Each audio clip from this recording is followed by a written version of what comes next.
Welcome to the Geek, the History Geek. I'm Mr. Hodges.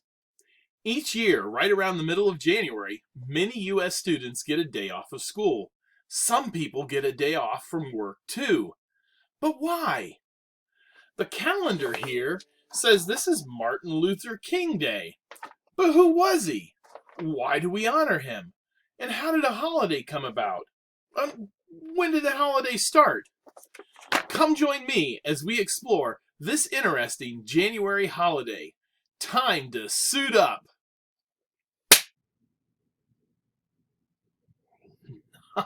Nice. All right, this is a little different.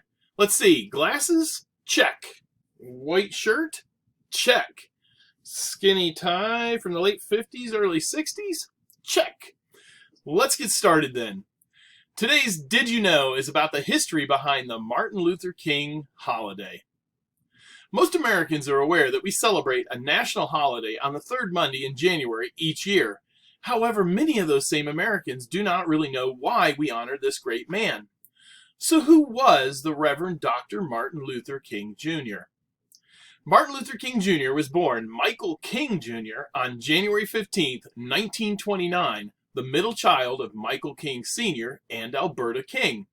His father came from a family of sharecroppers and had experienced life in a poor rural community with few opportunities for poor sharecroppers. His grandfather, A.D. Williams, served as the minister for the small rural Ebenezer Baptist Church. Michael's father became the pastor of the church when his father-in-law passed away.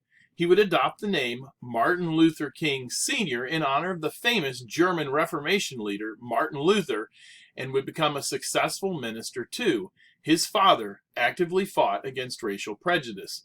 Michael would eventually follow in his father's footsteps and adopt the same name himself. Martin Luther King Jr. was an excellent student. He was able to skip both his 9th and 11th grade years. He was able to enter Morehouse College at the age of 15. Initially, he rejected the ministry. However, during his junior year, while taking a Bible class, he began to consider a career in the ministry. He would earn a degree in sociology from Morehouse College and would then begin to attend Crozer Theological Seminary in Pennsylvania. He would graduate with a degree from the seminary in 1951 and would go on to pursue his doctorate at Boston University. He would begin to serve as a pastor of Dexter Avenue Baptist Church in Montgomery, Alabama in 1954 and would complete his PhD in 1955 at the age of 25. As an African American Baptist minister that lived in the segregated South, he and his congregation faced the realities of racial injustice daily. He would become one of the most visible civil rights spokespersons for that era, and he worked tirelessly to address many African American civil rights issues. His ideas of nonviolence and civil disobedience used for the civil rights movement were taken from the teachings of Jesus and from the activism of Mahatma Gandhi in India. He always urged African Americans to not use violence despite any violence done to them.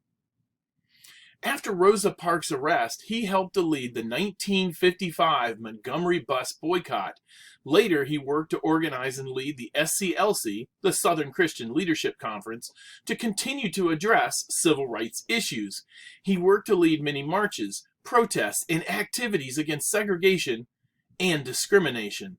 He was jailed many times for his efforts.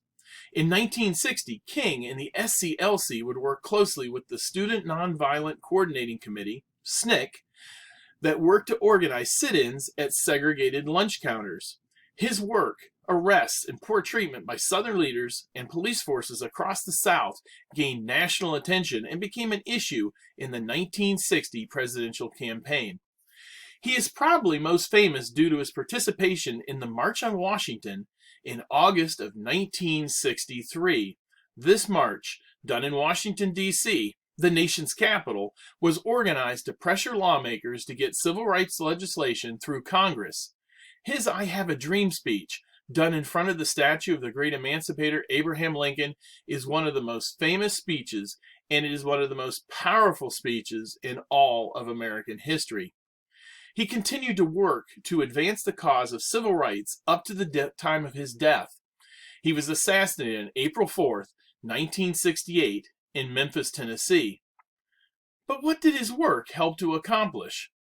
Well, the efforts of the civil rights movement under his leadership helped to get three major pieces of legislation passed in Congress in 1964, 1965, and again 1968 to address things like workplace discrimination, voting rights, and discrimination in housing.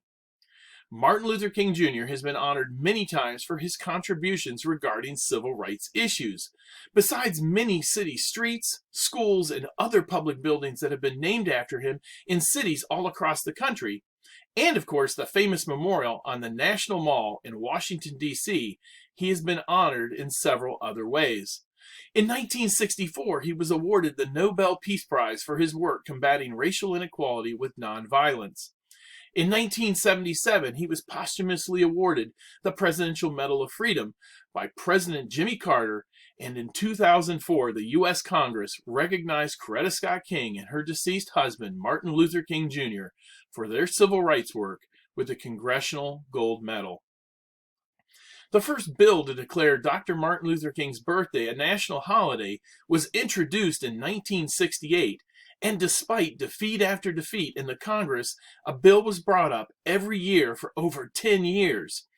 In 1982, the famous African-American singer Stevie Wonder organized a peaceful rally to be held in Washington, D.C. on Dr. Martin Luther King's birthday in support of adopting his birthday as a national holiday. His efforts almost single-handedly helped lead to the holiday that we observe each year, and it was signed into law by President Ronald Reagan in 1983, creating a federal holiday which was officially observed starting in 1986. This holiday is observed on the third Monday in January, which places it near Martin Luther King Jr.'s birthday. During the March on Washington in 1963, his speech, given in the shadow of the Lincoln Memorial, honoring the great emancipator himself, ranks among the greatest speeches ever given in American history. We are still challenged by his words of the I Have a Dream speech, where he says, "I still have a dream. It is a dream deeply rooted in the American dream. I have a dream that one day this nation will rise up and live out the true meaning of its creed. We hold these truths to be self-evident, that all men are created equal. I have a dream that one day on the red hills of Georgia, the sons of former slaves and the sons of former slave owners will be able to sit down together at the table of brotherhood." He went on to say, "I have a dream that my 4 little children will one day live in a nation where they will not be judged by the color of their skin, but by the content of their character." What a great dream.